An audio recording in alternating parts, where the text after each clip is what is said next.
Hello दोस्तों, नमस्कार। स्वागत है आप लोगों का टेट क्लियर चैनल में और मेरा नाम है वैभव शर्मा।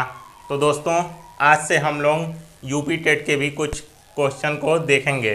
तो चलिए आज हम लोग यूपी टेट के कुछ मनोविज्ञान के महत्वपूर्ण क्वेश्चन को देखते हैं और ये सुपर टेट के लिए भी काम करेंगे। ठीक, तो चलिए देखते हैं। पहला क्वेश्चन है, निम्न में से किस मामले पर विचार करते हुए एनसीएफ 2000 और एनसीएफ 2005 की पुनः समीक्षा की गई थी और इसे एनसीएफ 2005 को अंतिम रूप दिया गया। बताइए कौन सी ऐसे विचार थे जिनको 2000 और एनसीएफ 2005 में अंतिम रूप दे के एनसीएफ 2005 में लागू किया गया था। ऑप्शन ए है पाठ्यक्रम का भार, ऑप्शन बी है परीक्षा के कारण तनाव, ऑप्शन सी है पाठ्यक्रम का लचीलापन, ऑप्शन डी है ये सभी। तो बताइए एनसीएफ 2005 में क्या क्या चीज़ ध्यान रखा गया। एनसीएफ 2005 में क्या क्या ध्यान रखा गया। एनसीएफ 2005 में पाठ्यक्रम का भार, परीक्षा के कारण जो तनाव होता है वो, और पाठ्यक्रम का लचीलापन, तीनों के तीनों ध्यान में रखे गए। तो दोस्तों, जैसा कि आप लोग जानते होंगे, जब 1986 की शिक्षा नीति लागू हुई थी तो उस समय उसमें कई सारी त्रुटियां थी। उन्हीं सब की समीक्षा करके नेशनल करिकुलम फ्रेमवर्क में जब 2005 में गठित किया गया, उस समय ये तीनों चीज़ों को ध्यान रखा गया। क्या क्या चीज़? पाठ्यक्रम का भार और परीक्षा के कारण तनाव और पाठ्यक्रम का लचीलापन, इन तीनों को ध्यान में रखा गया। उस समय ध्यान दिया गया कि पाठ्यक्रम इतना भारी न हो जिससे प्राथमिक क्लास के बच्चे उसको न समझ पाएँ और उनके अंदर परीक्षा का जो भय होता है वो न रहे। इसीलिए उनको बीच बीच में त्रैमासिक परीक्षाएं भी कराई जाती हैं, ताकि बच्चों के भीतर अगर अचानक वार्षिक परीक्षा ली जाए तो उनके भीतर डर रहेगा और वो अपना बेस्ट नहीं दे पाएंगे। और पाठ्यक्रम का लचीलापन, पाठ्यक्रम ऐसा रहना चाहिए कि अगर जब बच्चे को किसी भी प्रकार से हम चाहें जिस प्रकार से उस प्रकार से उसको ढाल लें। अगर किसी बच्चे का मन अगर गणित सेक्शन में लग रहा है तो हम उसको पहले से ही जान लें। पाठ्यक्रम ऐसा रहे कि उसकी क्षमता के अनुसार ही उसको पढ़ाई करवाया जाए। तो चलिए अब हम लोग दूसरे क्वेश्चन को देखेंगे। दूसरा क्वेश्चन है, प्राथमिक कक्षा के बच्चों को पढ़ाने का एक उपयुक्त तरीका है। प्राथमिक कक्षा के बच्चों को पढ़ाने का एक उपयुक्त तरीका है। कौन सा तरीका है? ऑप्शन ए है परीक्षण और त्रुटि विधि, ऑप्शन बी है कृत्रिम विधि, ऑप्शन सी है लेक्चर विधि, ऑप्शन डी है प्लेवे मेथड। तो प्राथमिक कक्षा के बच्चों को कैसे पढ़ाएंगे? Option D playway method is right. तो आप लोग जानते हैं प्लेवे मेथड मतलब क्या होगा? खेल विधि। खेल विधि के द्वारा जब हम बच्चों को पढ़ाते हैं तो बच्चा खेलने के साथ साथ पढ़ना भी सीख जाता है। शिक्षक को चाहिए कि बच्चे को वो खेल खेल में पढ़ाए, न कि पढ़ाई के साथ खेल करवाए। उसको खेल के साथ पढ़ना सिखाना चाहिए शिक्षक को। चलिए तो अब हम लोग बढ़ते हैं तीसरे क्वेश्चन की ओर। तीसरा क्वेश्चन है, संज्ञानात्मक विकास आनुवंशिकता में फिर डैश डैश डैश को स्थापित किया जाता है। मतलब संज्ञानात्मक विकास जो होता है वो आनुवंशिकता में किसको स्थापित करता है? देखिए ऑप्शन ए है शारीरिक संरचना की बुनियादी प्रकृति जैसे मस्तिष्क। ऑप्शन ए क्या है? शारीरिक संरचना की बुनियादी प्रकृति जैसे मस्तिष्क। ऑप्शन बी है शारीरिक संरचना का विकास, ऑप्शन सी है सजगता का अस्तित्व, ऑप्शन डी है ये सभी। तो संज्ञानात्मक विकास आनुवंशिकता में क्या स्थापित करता है? संज्ञानात्मक विकास शारीरिक संरचना की बुनियादी प्रकृति जैसे मस्तिष्क को स्थापित करता है। संज्ञान से तात्पर्य ही बुद्धि से होता है। संज्ञान का तात्पर्य बुद्धि से होता है, मानव मस्तिष्क से संबंधित है संज्ञान। तो जहाँ भी संज्ञान का नाम आए आप लोगों को जान जाना चाहिए कि ये उसके बुद्धि की बात कर रहा है, उसके मस्तिष्क की बात कर रहा है। चलिए अब हम लोग चौथे क्वेश्चन को देखेंगे। चौथा क्वेश्चन है, पियाजे के संज्ञानात्मक विकास के सिद्धांत के अनुसार आवाज़ को किस रूप में संदर्भित किया जाता है? पियाजे के संज्ञानात्मक विकास के अनुसार आवाज़ को किस रूप में संदर्भित किया जाता है? ऑप्शन ए है पहले से मौजूद संज्ञानात्मक संरचनाओं तथा पर्यावरणीय ज़रूरतें जैसे ही वे उत्पन्न होती हैं के बीच मिलान का पता लगाना। ऑप्शन बी है पिछले ज्ञान और नए ज्ञान के बीच संतुलन। ऑप्शन सी है अर्थपूर्ण पैटर्न। ऑप्शन डी है उपयुक्त में से कोई नहीं। तो इसका आंसर क्या होगा? इसका आंसर होगा ऑप्शन नंबर बी, पिछले ज्ञान और नए ज्ञान के बीच संतुलन। देखिए आप लोग जानते होंगे जैसा कि कुछ बच्चे क्या करते हैं सीटेट में जो क्वेश्चन अगर नहीं पढ़ पाते हैं वो देखते हैं कि जो लंबा है उसी को कर दिया जाए, मगर यूपी टेट में ऐसा नहीं होता है। यूपी टेट में देखिए इसका आंसर ये वाला लंबा है, मगर उसको लंबा देख के बस आप लोग लगा के मत चले आइएगा। इसका देखिए, इसका होगा पिछले ज्ञान और नए ज्ञान के बीच संतुलन।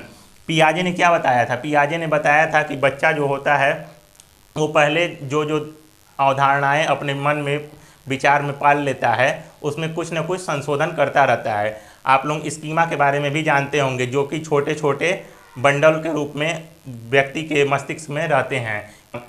अगर मान लीजिए कि हम सबसे पहले कुत्ते को देखते हैं, तो कुत्ते को देख के कोई अगर बच्चा सबसे पहले कुत्ते को देखेगा तो वो क्या देखेगा कि कुत्ता अगर मान लीजिए उसके सामने काला रंग का है तो वो सोचेगा कि अरे कुत्ता काला होता है।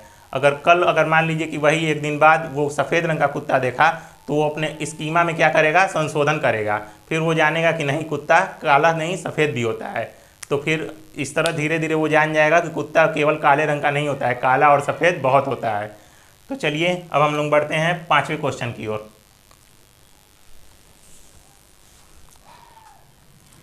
तो चलिए 5वें क्वेश्चन को हम लोग देखते हैं। 5वां क्वेश्चन है, संज्ञान और संवेग के बारे में कौन सा कथन सही है? 5वां क्वेश्चन क्या है? संज्ञान और संवेग के बारे में कौन सा कथन सही है?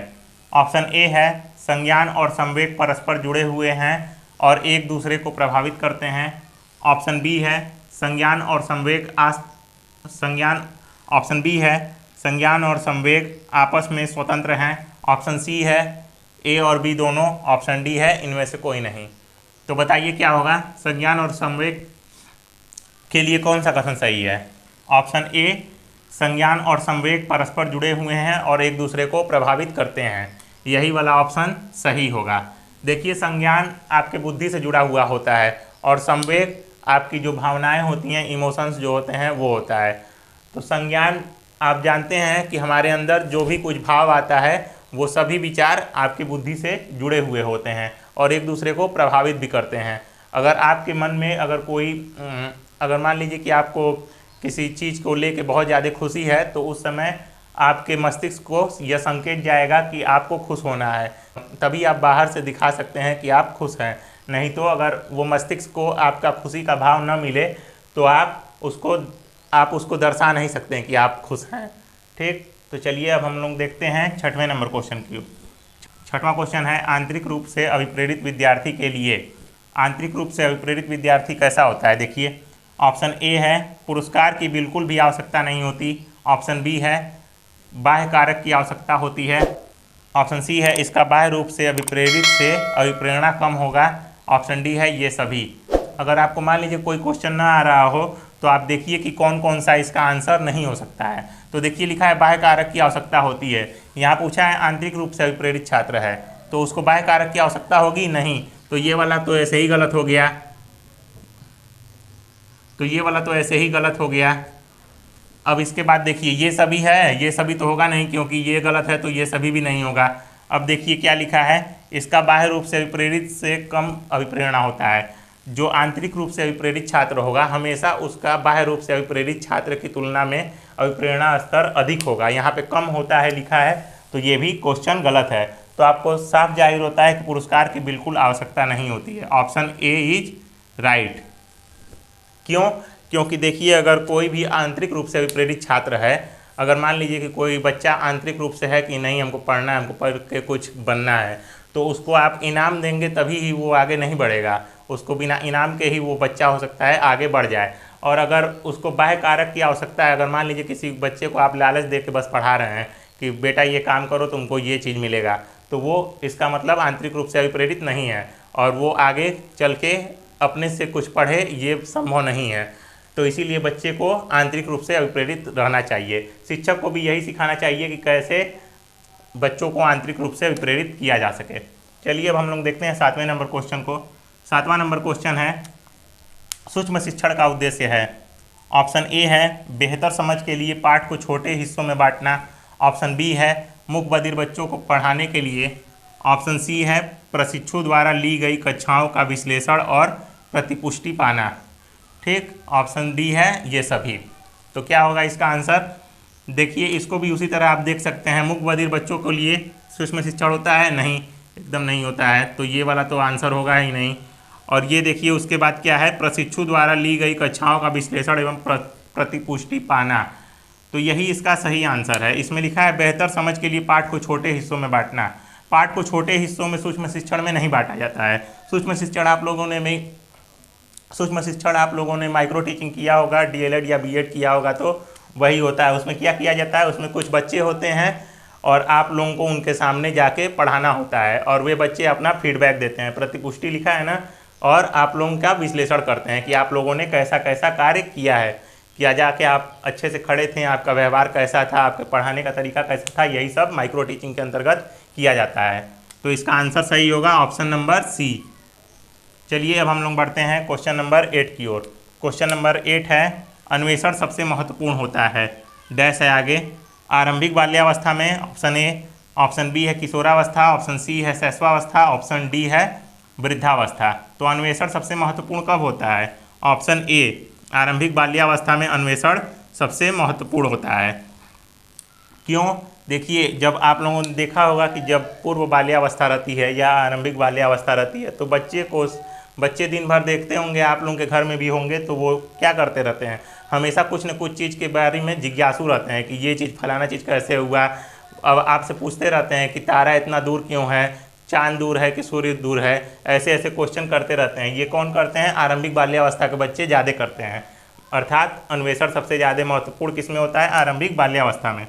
तो चलिए अब हम लोग क्वेश्चन नंबर 9 को देखते हैं। क्वेश्चन नंबर 9 है, अंतर्दृष्टि किस पर निर्भर नहीं करता है, अंतर्दृष्टि किस पर निर्भर नहीं करता है। ऑप्शन ए है रटने पर, ऑप्शन बी है अनुभव, ऑप्शन सी है बौद्धिकता, ऑप्शन सी है सीखने की स्थिति।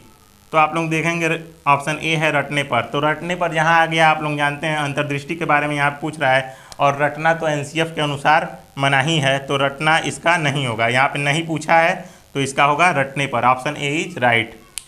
चलिए अब हम लोग देखते हैं क्वेश्चन नंबर 10 को, और ये आज का लास्ट क्वेश्चन है।